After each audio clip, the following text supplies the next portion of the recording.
Beef cook ചെയ്യാനായിട്ട് ഞാനൊരു pressure cooker എടുത്തിട്ടുണ്ട്. ഇതിലേക്ക് നമുക്ക് നന്നായിട്ട് കഴുകി വെള്ളമൊക്കെ വാർന്ന 1 കിലോ ബീഫ് ഇട്ട് കൊടുക്കാം. ഈ ബീഫ് കഴുകുമ്പോൾ എപ്പോഴും റണ്ണിങ് വാട്ടറിൽ കഴുകണം കേട്ടോ. നല്ല ഒഴുക്ക് വെള്ളത്തിൽ കഴുകണം എന്ന് പറയും. പൈപ്പ് തുറന്നിട്ടിട്ട് നന്നായിട്ട് കഴുകി അതിലെ ബ്ലഡൊക്കെ നന്നായിട്ട് കളയണം. പിന്നെ ബീഫ് വാങ്ങിക്കുമ്പോൾ എപ്പോഴും ഇച്ചിരി കൊഴുപ്പുള്ള ബീഫാണ് രുചി കൂടുതൽ. ഈ ബീഫിലേക്ക് നമുക്ക് മസാലകൾ ചേർത്ത് കൊടുക്കാം. ആദ്യം 1 ടേബിൾ സ്പൂൺ കുരുമുളക് പൊടിയാണ് ചേർത്ത് കൊടുക്കുന്നത്. വീട്ടിൽ തന്നെ പൊടിച്ച നല്ല എരിവുള്ള കുരുമുളകാണ്. ഇനി 1 ടേബിൾ സ്പൂൺ പെരിഞ്ജീരകം പൊടിച്ചത് ചേർത്ത് കൊടുക്കാം. പെരിഞ്ജീരകം നിങ്ങളുടെ ടേസ്റ്റിനനുസരിച്ച് വേണമെങ്കിൽ ഒഴിവാക്കാം. ചിലർക്ക് പെരിഞ്ജീരകത്തിൻ്റെ രുചി അത്ര ഇഷ്ടപ്പെടില്ല. പക്ഷേ ബീഫിൽ ഇതിനൊരു പ്രത്യേക ടേസ്റ്റാണ് പെരിഞ്ജീരകം ചേർത്ത് കഴിഞ്ഞാൽ. പിന്നെ ചേർക്കുന്നത് 1 ടേബിൾ സ്പൂൺ ഗരം മസാലയാണ്. ഈ 2 ടേബിൾ സ്പൂൺ മല്ലി പൊടിച്ചത് ചേർത്ത് കൊടുക്കാം. അതിനോടൊപ്പം തന്നെ 250 ഗ്രാം ചെറിയ ഉള്ളി തൊലി കളഞ്ഞ് നല്ല കഴുകിയെടുത്തത്, മുറിച്ചിട്ടൊന്നുമില്ല, ചെറിയ കഷ്ണങ്ങളാക്കിയിട്ട് മുഴുവനോട് തന്നെ അങ്ങനെ ചേർത്ത് കൊടുക്കുകയാണ്. അതോടൊപ്പം തന്നെ 6-7 പച്ചമുളക് നെടുകെ പിളർന്നതും 1 തുടം വെളുത്തുള്ളി തൊലി കളഞ്ഞതും ചേർത്ത് കൊടുക്കാം. അതോടൊപ്പം തന്നെ 1 ചെറിയ കഷ്ണം ഇഞ്ചി ഇതുപോലെ ചെറുതായിട്ട് മുറിച്ചിട്ടുള്ളതും നമുക്ക് ചേർത്ത് കൊടുക്കാം. ഇനി ചേർത്ത് കൊടുക്കേണ്ടത് 1 പിടി കറിവേപ്പിലയാണ്. കറിവേപ്പില ഒരു നല്ല ടേസ്റ്റാണ് ഇതിൽ. അതോടൊപ്പം തന്നെ നമുക്ക് 1 ഹാൻഡ്ഫുൾ തേങ്ങാക്കൊത്തും ചേർത്ത് കൊടുക്കാം. ഒരു അരമുറി തേങ്ങയുടെ പകുതിയാണ് ഞാൻ എടുത്തിട്ടുള്ളത്. പകുതി നമുക്ക് പിന്നീട് ബീഫ് വെച്ചതിന് ശേഷം ചേർത്ത് കൊടുക്കാം. ബീഫിൻ്റെ കൂടെ തേങ്ങ കുക്ക് ചെയ്യുമ്പോൾ ഒരു പ്രത്യേക ടേസ്റ്റാണ്. ഇനി ഇതിലേക്ക് നമുക്ക് ആവശ്യത്തിന് ഉപ്പ് ചേർത്ത് കൊടുക്കാം. അതുപോലെ തന്നെ 1/4 ടേബിൾ സ്പൂൺ മഞ്ഞൾപ്പൊടിയും ചേർത്ത് കൊടുക്കാം. ഇനി ഇതിലേക്ക് നമുക്ക് 1 ടേബിൾ സ്പൂൺ വിനെഗർ, 1 ചെറിയ കഷ്ണം കറുവാപ്പട്ട, 3 ഗ്രാമ്പു, 1 തക്കോലം എന്നിവ ചേർത്ത് കൊടുക്കാം. തക്കോലം അഥവാ സ്റ്റാർ ആനസ്, അത് ചെറിയൊരു തക്കോലം മാത്രം മതി. കൂടുതലായി കഴിഞ്ഞാൽ മധുരം വരും, അതുകൊണ്ട് കൂടുതൽ ചേർക്കണ്ട കേട്ടോ. ഇനി ഈ ചേരുവകളെല്ലാം ബീഫിൽ നമുക്ക് കൈകൊണ്ട് നന്നായിട്ടൊന്ന് തിരുമ്മി പിടിപ്പിക്കാം. നല്ലപോലെ തിരുമ്മി പിടിപ്പിക്കണം കേട്ടോ. കൈകൊണ്ട് ഈ മസാല എല്ലാം ബീഫിലൊന്ന് പുരണ്ടിരിക്കണം. അതിനുശേഷം നമുക്കിത് ഒട്ടും വെള്ളം ചേർക്കാതെ കുറഞ്ഞ തീയിൽ വെച്ചിട്ട് പ്രഷർ കുക്കറിലൊന്ന് കുക്ക് ചെയ്തെടുക്കാം. ഇളയ ബീഫാണെങ്കിൽ പെട്ടെന്ന് കുക്കാവും. പക്ഷേ കുറച്ച് മൂപ്പുള്ളൊരു ബീഫാണെങ്കിൽ കുക്കാവാൻ സമയമെടുക്കും. അങ്ങനെ മൂത്ത ബീഫാണെങ്കിൽ 1 കഷ്ണം പപ്പായ ചേർത്ത് കൊടുത്താൽ മതി. പെട്ടെന്ന് തന്നെ ബീഫ് കുക്കായി കിട്ടും. അപ്പം നമുക്ക് ബീഫ് ഒന്ന് ഒരു മീഡിയം ഓർ ലോ ഫ്ലെയിമിലിട്ട് കുക്ക് ചെയ്തെടുക്കാം. വെള്ളം ചേർക്കാത്തതാണ്, അതുകൊണ്ട് തീ കൂട്ടി വെക്കേണ്ട കേട്ടോ. ബീഫിൽ തന്നെ വെള്ളം ഉണ്ടായി വരും. നമുക്ക് നോക്കാം.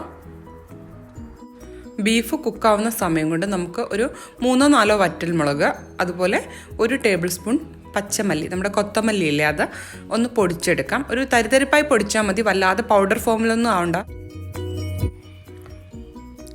മല്ലി മുളക് ഇതുപോലെ ഒന്ന് തരിതരിപ്പായിട്ട് പൊടിച്ചെടുത്താൽ മതി, വല്ലാതെ പൗഡറൊന്നും ആവേണ്ട ആവശ്യമില്ല. ഇനി നമുക്ക് ബീഫ് കുക്കായി നോക്കാം. 6 വിസിലിനാണ് ഞാൻ ബീഫ് ഓഫ് ചെയ്തിരുന്നത്.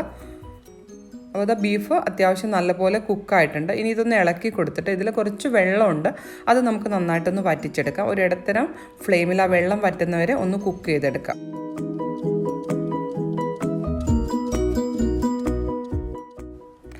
ഇനി ബീഫ് ഒന്ന് റോസ്റ്റ് ചെയ്തെടുക്കാൻ വേണ്ടി ഞാനിവിടെ ഒരു ചീനച്ചട്ടി അടുപ്പത്ത് വെച്ചിട്ടുണ്ട്. ഇത് ചൂടാകുമ്പോൾ നമുക്കിതിലേക്ക് 3 ടേബിൾ സ്പൂൺ വെളിച്ചെണ്ണ ചേർത്ത് കൊടുക്കാം. നമ്മൾ ഇതുവരെ ഓയിലൊന്നും ചേർത്തിട്ടില്ല ബീഫിൽ. ബീഫ് വെള്ളം വറ്റി വരുമ്പോഴേക്കും നമുക്ക് അതിലേക്ക് വേണ്ട കുറച്ച് മസാല, ചെറിയൊരു മസാലയുണ്ട്, അത് തയ്യാറാക്കിയെടുക്കാം. അപ്പോൾ 3 ടേബിൾ സ്പൂൺ വെളിച്ചെണ്ണ ചേർത്ത് കൊടുക്കാം. വെളിച്ചെണ്ണ ഒന്ന് നന്നായിട്ട് ചൂടായിട്ട് വന്നിട്ടുണ്ട്. ഇതിലേക്ക് നമുക്ക് ബാക്കി വെച്ചിരിക്കുന്ന തേങ്ങാക്കൊത്ത് ചേർത്തൊന്ന് വറുത്തെടുക്കാം. ഒരു ലൈറ്റ് ഗോൾഡൻ ആവുന്നത് വരെ ഒന്ന് വറുത്തെടുത്താൽ മതി കേട്ടോ. വല്ലാതെ ഗോൾഡൻ ആയിട്ട് കറുമുറു ഒന്നും ആവണ്ട. അത്യാവശ്യം ഒരു ഇടത്തരായി വരുമ്പോൾ നമുക്കിത് വാങ്ങാം. അപ്പോൾ ഇത് ഇതുപോലെ ഒന്ന് ചുവന്ന് വന്നാൽ മതി. നമുക്കിതൊരു ബൗളിലേക്ക് മാറ്റാം. ഇനി ഇതേ വെളിച്ചെണ്ണയിൽ തന്നെ നമുക്ക് 4 വെളുത്തുള്ളി ചതച്ചത് ചേർത്ത് കൊടുക്കാം. അതോടൊപ്പം തന്നെ 2 സ്പ്രിഗ് കറിവേപ്പില കൂടി ചേർത്ത് കൊടുക്കാം. എന്നിട്ട് വെളുത്തുള്ളി നന്നായിട്ടൊന്ന് മൂപ്പിച്ചെടുക്കാം. ഈ വെളുത്തുള്ളി നന്നായി മൂത്തതിന് ശേഷം നമ്മൾ നേരത്തെ പൊടിച്ച് വെച്ചിരിക്കുന്ന മല്ലിയും മുളകും ചേർത്ത് കൊടുക്കാം. എന്നിട്ട് നന്നായിട്ടൊന്ന് വഴറ്റി അതിൻ്റെ പച്ചമണം പോകണം. അതിനുശേഷം മാത്രമേ നമ്മുടെ ബീഫ് ചേർത്ത് കൊടുക്കാൻ പാടുള്ളൂ കേട്ടോ. അപ്പോൾ നമുക്ക് മല്ലി ചേർത്ത് നന്നായിട്ടൊന്ന് വഴറ്റിയെടുക്കാം.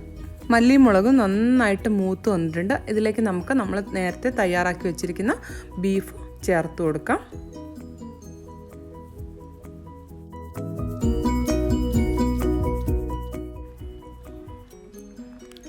ഇനി ഇത് നന്നായിട്ടൊന്ന് മിക്സ് ചെയ്തെടുക്കുക. ആ മല്ലി മുളകും ബീഫുമായിട്ട് നന്നായിട്ടൊന്ന് മിക്സ് ആവണം. അതിനുശേഷം നമ്മൾ നേരത്തെ വറുത്ത് വെച്ചിരിക്കുന്ന തേങ്ങാക്കൊത്ത് ചേർത്ത് കൊടുക്കാം. എന്നിട്ട് നന്നായിട്ടൊന്ന് മിക്സ് ചെയ്തെടുക്കാം. ഒരു മീഡിയം ഫ്ലെയിം തന്നെ വേണം, ലോ ഫ്ലെയിമിൽ ഇടണ്ട കേട്ടോ. അപ്പോൾ ഒന്ന് നന്നായിട്ട് മിക്സ് ചെയ്ത് കൊടുക്കാം. നിങ്ങൾക്ക് വേണമെങ്കിൽ ഒരു 2-3 മിനിറ്റും കൂടി ഇത് നമുക്ക് നന്നായിട്ടൊന്ന് കുക്ക് ചെയ്തെടുത്തിട്ട് ചോറിൻ്റെ കൂടെ സെർവ് ചെയ്യാം. അതല്ല കപ്പയുടെ കൂടെ കഴിക്കാനും നല്ല ടേസ്റ്റാണ്. ഇപ്പം ഇതിൻ്റെ മസാലയും എരിവും കാര്യങ്ങളും ഒക്കെ നല്ല പാകത്തിനാണ്. ഈ സ്റ്റേജിൽ വേണമെങ്കിൽ ഇത് നിങ്ങൾക്ക് കറിയായിട്ട് ഉപയോഗിക്കാം. ഞാനിത് പറയുന്നത് എന്താണെന്ന് വെച്ചാൽ ഞാനിത് റോസ്റ്റ് ചെയ്ത് എടുക്കാനാണ് പോകുന്നത്. കാരണം ഇവിടെ നല്ല ബ്ലാക്ക് കളറിൽ റോസ്റ്റ് ചെയ്ത ബീഫാണ് രതീഷിന് ഇഷ്ടം. പക്ഷേ ഇങ്ങനെ ഈ ഒരു ഇതിലും ഇത് നന്നായിട്ട് കഴിക്കാൻ നല്ല ടേസ്റ്റാണ്. അതല്ല നിങ്ങൾ ഈ ഒരു സ്റ്റേജിൽ ഇത് എടുക്കുന്നില്ല എങ്കിൽ പിന്നെ നല്ല ഫ്രൈ ആയതിനു ശേഷം എടുക്കുകയാണ് നല്ലത്. അപ്പോൾ ഞാനിതൊന്ന് റോസ്റ്റ് ചെയ്തെടുക്കട്ടെ. ഇനി ഒരു 40 മിനിറ്റ് വളരെ കുറഞ്ഞ ഫ്ലെയിമിലിട്ട് വെച്ച് ഒട്ടും വെളിച്ചെണ്ണ ചേർക്കാതെയാണ് ഞാൻ വരട്ടിയെടുക്കാൻ പോകുന്നത്. ഇൻ ബിറ്റ്വീൻ എപ്പോഴെങ്കിലും ആവശ്യമായിട്ട് വന്നാൽ നമുക്ക് 1 ടേബിൾ സ്പൂൺ വെളിച്ചെണ്ണ കൂടി ചേർത്ത് കൊടുക്കാം, അത്രയും മതി. അതല്ല എങ്കിൽ നല്ലപോലെ ഓയിലൊഴിച്ച് ഫ്രൈ ചെയ്തെടുക്കാം. പക്ഷേ ആ ബീഫ് ഇവിടെ ആർക്കും ഇഷ്ടമില്ല. ലോ ഫ്ലെയിമിൽ ഒരുപാട് സമയം എടുത്തിട്ട് വറുത്തെടുക്കുന്ന ബീഫാണ് ഇവിടെ ഇഷ്ടം. അപ്പോൾ ഇത് ബീഫ് അത്യാവശ്യം ഒന്ന് കുക്കായി റോസ്റ്റായി വരുന്നുണ്ട്. ഗ്രേവിയൊക്കെ ഒന്ന് തിക്കായി കളറൊക്കെ ഒന്ന് ലൈറ്റായിട്ട് ചേഞ്ച് ആയി തുടങ്ങി. എപ്പോഴും അടി കട്ടിയുള്ള ഒരു പാത്രത്തിൽ തന്നെ വേണം ബീഫ് റോസ്റ്റ് ചെയ്യാൻ. ലോ ഫ്ലെയിമിലിട്ട് റോസ്റ്റ് ചെയ്യുന്നതാണ് ഏറ്റവും ടേസ്റ്റും അതുപോലെ തന്നെ അടി കരിഞ്ഞു പോകാതിരിക്കാൻ നല്ലതും. ബീഫ് എപ്പോഴും ഇളക്കിക്കൊണ്ടിരിക്കണം. ഈ സമയത്ത് കണ്ടിന്യൂസ് ആയിട്ട് ഇളക്കിക്കൊണ്ടിരിക്കണം.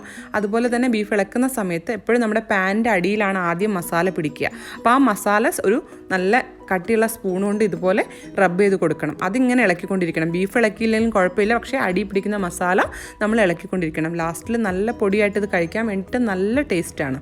അപ്പോൾ നമുക്കിത് റോസ്റ്റ് ചെയ്തെടുക്കാം. ഒത്തിരി സമയം എടുക്കും. ഒരു 40 മിനിറ്റെങ്കിലും ചുരുങ്ങിയത് ലോ ഫ്ലെയിമിൽ റോസ്റ്റ് ആവാൻ എടുക്കും. ബീഫ് അത്യാവശ്യം നല്ല റോസ്റ്റ് ആയിട്ടുണ്ട് കേട്ടോ.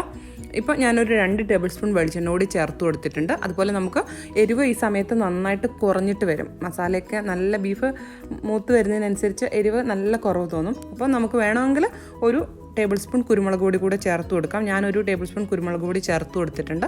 ഇനി ഒന്നുകൂടെ ഒന്ന് ഡ്രൈ ആവണം. കുറച്ച് സമയം കൂടി ഒന്ന് റോസ്റ്റ് ചെയ്തെടുക്കാം. അപ്പോഴേക്കും നമ്മുടെ ബീഫ് റെഡിയാവും. അപ്പം ബീഫ് നല്ല പെർഫെക്റ്റ് ആയിട്ട് റോസ്റ്റായിട്ട് എടുത്തിട്ടുണ്ട്. എല്ലാവരും ട്രൈ ചെയ്ത് നോക്കണം. വളരെ ഈസിയാണ് തയ്യാറാക്കാൻ വേണ്ടി. അപ്പോൾ വീണ്ടും അടുത്തൊരു റെസിപ്പിയായിട്ട് കാണുന്നവരേക്കും ബൈ ബൈ.